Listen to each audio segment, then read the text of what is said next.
to ask you was, you speak of Islamophobia and classes like Black Studies as phony ideological things, but I was curious as to what makes them different. What makes white supremacy different, makes anti-Semitism so different? Two things. One is, unless you convert to the religion I dictate, what would be the place of compromise? Well, I would not mind converting, as I myself am an agnostic, so have no faith. Have no established faith. However, I understand that some people would not see it happen. The University of Austin invited Ayaan Hirsi to speak. First visit since the university opened. It's a full room of students, some of them ready to challenge her, some of them ready to be changed by her. What they weren't ready for was a woman who had already answered every question they were about to ask, and answered them 30 years ago, while running for her life. Multiple identities, but our national identity is one, and it must be one, and it must be treated as one if it is to work. Diversity, equity, and inclusion, and all these cosmetic, artificial instruments, if you read the literature and the philosophies out of which they come, these are subversive efforts to dismantle the West and Western structures.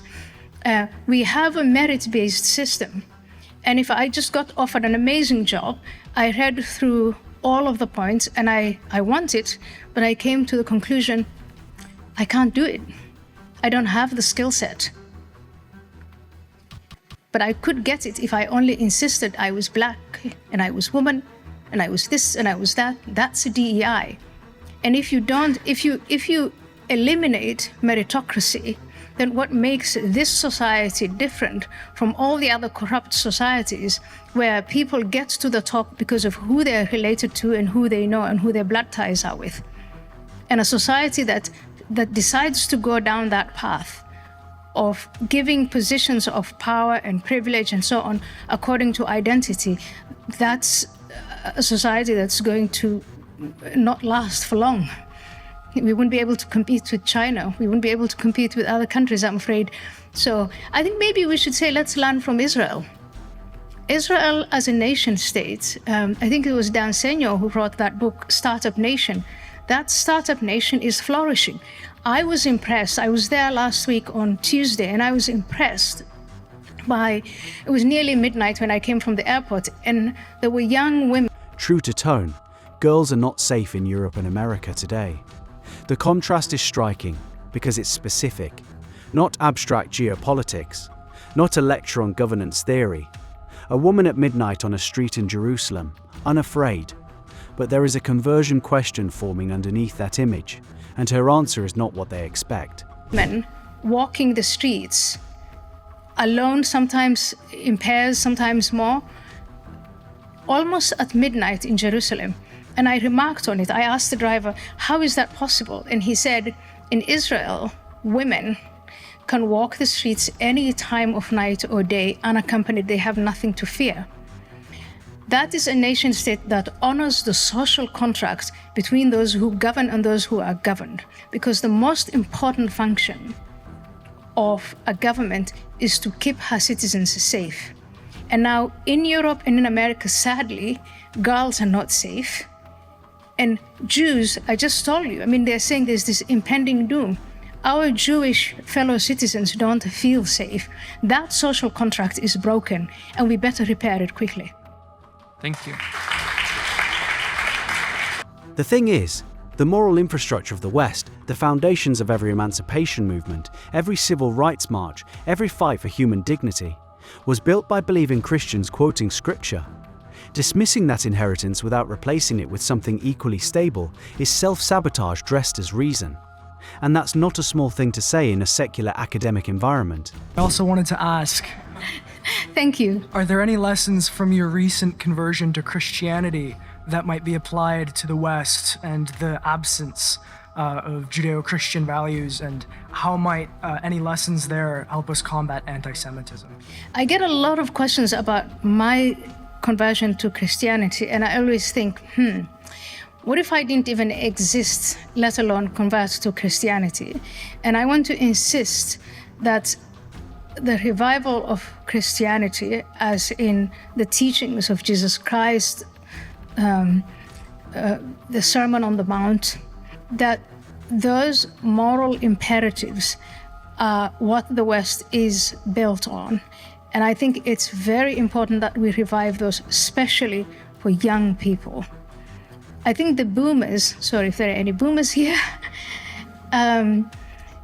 my criticism of the boomer generation is that they enjoyed the institutions that their forefathers fought for and died for, and then squandered it. And so I think we need a new generation now to revisit those principles and bring them back for the young.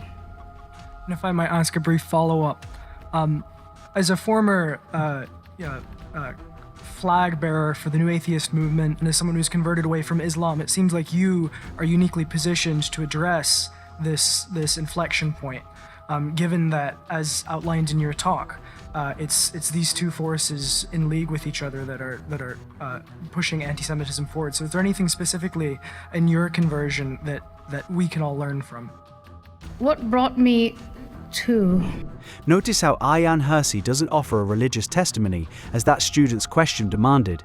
She offers a diagnosis instead. I was brought low. It was a sense of humility. And one of my big beefs with my fellow atheists back then was we nurtured a sense of great arrogance. We thought we knew everything, and we had a disdain for people who believed and a disdain for the biblical legacy. And we thought that history started, let me speak for myself, history started with the Enlightenment. And I have come to realize that put your humble foot first before you condemn the principles and beliefs of others. Thank you. Yeah. What brought her to Christianity wasn't a knowing certainty, it was humility. Her critique of the new atheist movement she once helped lead is sharp and personal. It's a convenient amnesia about everything that preceded the Enlightenment. She looked at that posture and found it intellectually dishonest. And here is the exact question that changes Ayaan's mood on stage completely. Her time here at the University of Austin. What I wanted to ask you was, you speak of Islamophobia and classes like Black Studies as phony ideological things, but I was curious as to what makes them different. What makes white supremacy different, or like Islamophobia so different from anti-Semitism, as there, we did import many African slaves that died in the millions, and so did South American countries even more so. We did force Native Americans on forced marches and genocide. There are Muslims being massacred in China today. So what makes anti-Semitism so different? Two things. One is... The student's question is one frame to level the moral playing field, to suggest that calling anti-Semitism exceptional is itself a double standard. What follows is one of the most intellectually precise answers you'll hear on any stage. We have reckoned in America and in Western European countries, we've had a great reckoning with our past. We've addressed the fact that we engaged in slavery, we fought a war, we ended it. We had segregation, we had another major fight, we ended it. We had the civil rights movement. We brought women out of, and by the way, in fighting for all of those emancipations, the people who were heading these fights were constantly quoting from the Bible. They were believing Christians and they were inspired by their Christianity. So number one, we had that reckoning. Number two, anti-Semitism is the... Ayaan makes two moves here. The first one is that the West has reckoned with its sins. The transatlantic slave trade, segregation, the displacement of indigenous peoples. The second move is the one nobody in that room was ready for. And she says it without breaking a sweat. Hatred in humanity, and you find it, believe it or not, across the entire world. What made the West different after they nearly exterminated their Jews was to have that honest look in the mirror and reckon with what they did. And then those campaigns to end it. Islamophobia is a made-up word. It's made up by a political movement that wants to exploit and capitalize on white guilt to achieve its end goal, which is the revival of the caliphate. And the revival of the caliphate is to convert all of us into Islam, whether we like it or not. Those of us who refuse to do that, we will surely be beheaded. I'm sure I'm on top. And that is their end goal. And so they're exploiting these Western part of subversion. This is just a guest speech, but I wish that at some point someone here could start a lecture series on subversion, on active measures, on asymmetric warfare. That would get you interested in what it is that the Islamists are doing and how they've become so successful against these great nations with this incredible military and economic structures, and yet the Islamists are winning. Islam is spreading. They're doing better today than they were doing in 2001 after they hit us and we invaded Afghanistan. They've got Afghanistan back. They have Iraq back. They have Syria. And these Muslim governments are they're shaking in their boots. They're worried about what could happen to them because of the Islamist movement, and that's why the Islamist movement came here. And they're exploiting principles like freedom of speech, freedom of religion, freedom of association, and so on. And of course, these progressive movements that we have here, we've got to understand that, and we've got to... The student had come to the microphone expecting to catch a contradiction. They left having received a masterclass in the difference between genuine historical grievance and manufactured political leverage. The panel now understands it's not in a standard campus debate. It's a serious unravelling. But the student still comes back, and this time he brings sheer absurdity to the table. Creative in finding a way of preserving our principles. I don't want to give up on the freedom of speech, but on the other hand, on beating the Islamists at their game. Is there room for compromise between principles?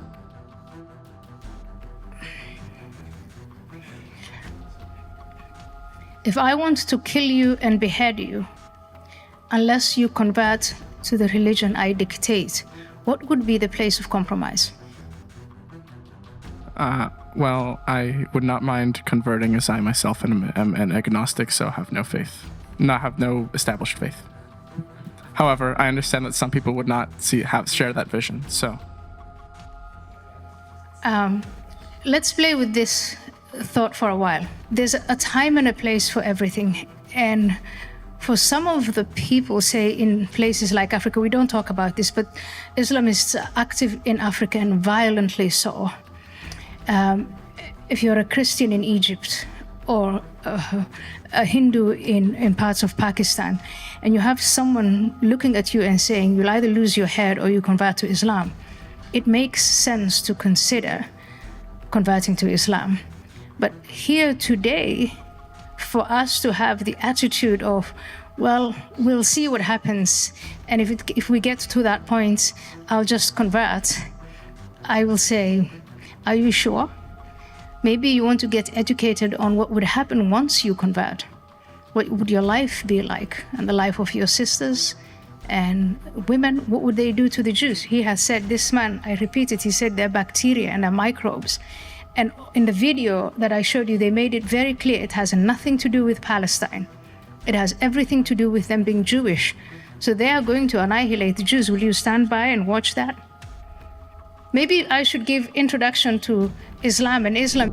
Ayaan then proceeds to name what she calls the great underestimation, the systematic failure of Western institutions to take the Islamist movement seriously as a strategic ideological opponent. Serious, and once you understand what it's all about, you might develop a backbone. I would look forward to that greatly. Thank you very much.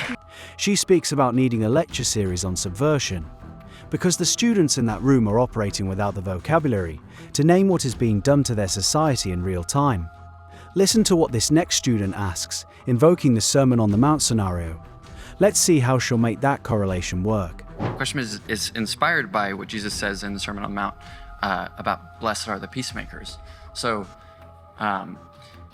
we see in human nature a desire to scapegoat, right? And you're arguing that the Jews are being there's a movement, or there's something that is trying to present Jews as the scapegoat, right? You talk about two important forces, maybe the Islam nation state, which is like a political power, which is a threat, but then also this, like, you talk about this network, like mosques all over the place, and these, communities, and all, it's infiltrating America and the West. So if we don't want to fall into our natural tendency to scapegoat and just become, instead of moving from anti-Semitism to anti-Islamicism, and our goal is to be peacemakers, then how do we do that? But at the end of your last question, you framed it as a violent struggle, right? If it's a violent struggle, then who is our enemies, and what do we do? Right after 9/11, you were probably not born. How old were you on 9/11? I was born in 2004. 2004, so before you. So right after 9/11, 2001, when we were having these discussions about how to treat this enemy that wasn't a state, but that was determined to destroy us, some of the discussions were, but we can't do this because of the Constitution. We can't do that because of the Constitution. We can't do this because... And a very frustrated judge, or Justice Posner, said, the Constitution is not a suicide pact. So I don't think there is... Ayaan's answer draws on something the post-9/11 generation hasn't lived through directly: the Cold War. The United States has faced a totalitarian ideology before.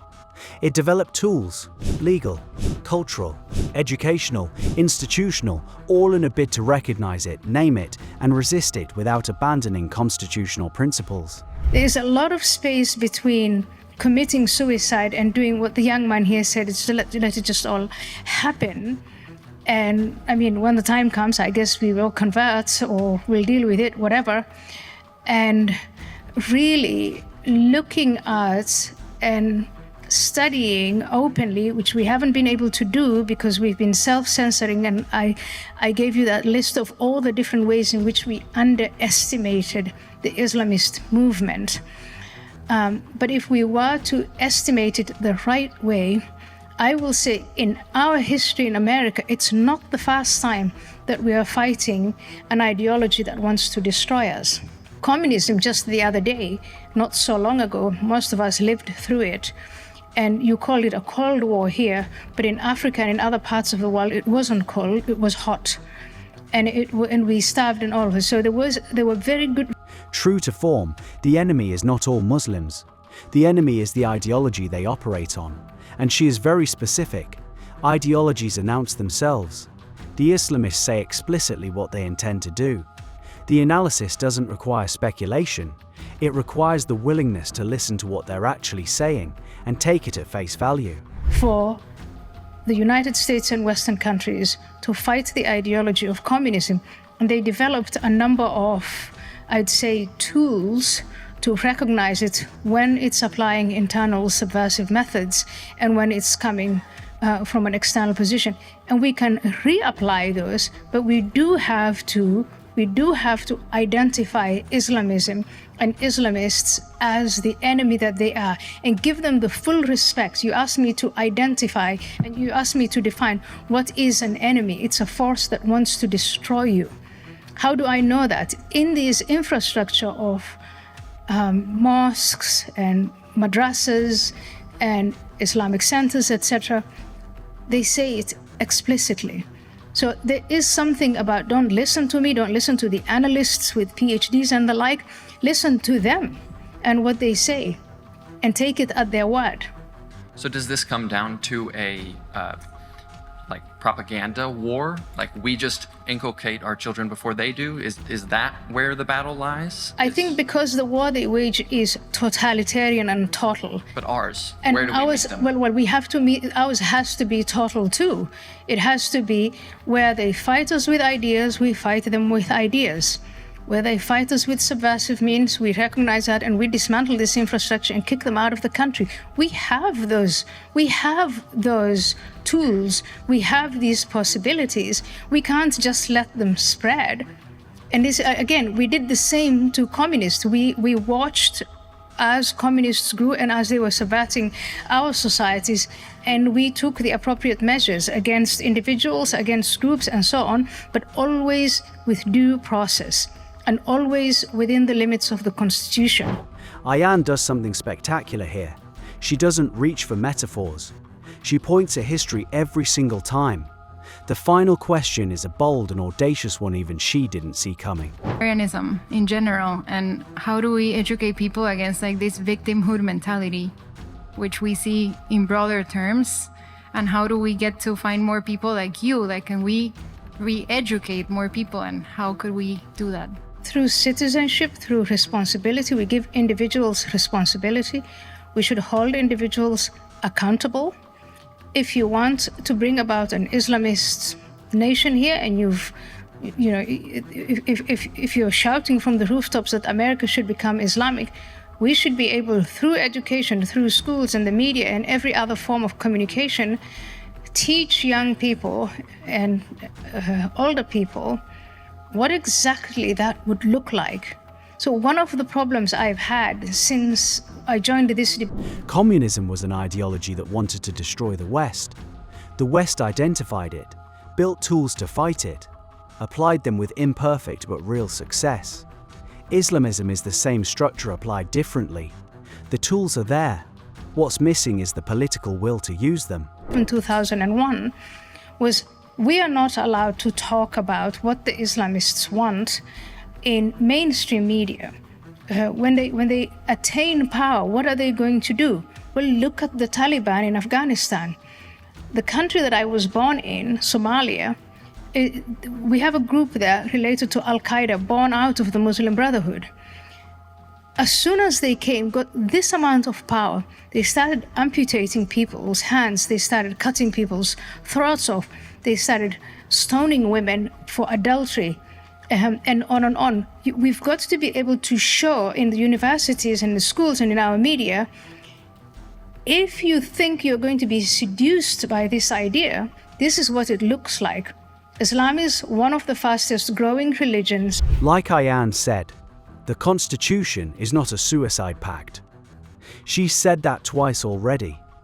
And in a room full of young people who inherited the West's freedoms without having fought for them, it sounds less like a legal reference and more like a warning that still has time to be heard. America, and they're growing also by converting people. The Hispanic population apparently in Houston is converting to Islam, but no one has told that population what it really means to be part of that, to join that religion, what it is that the religion says.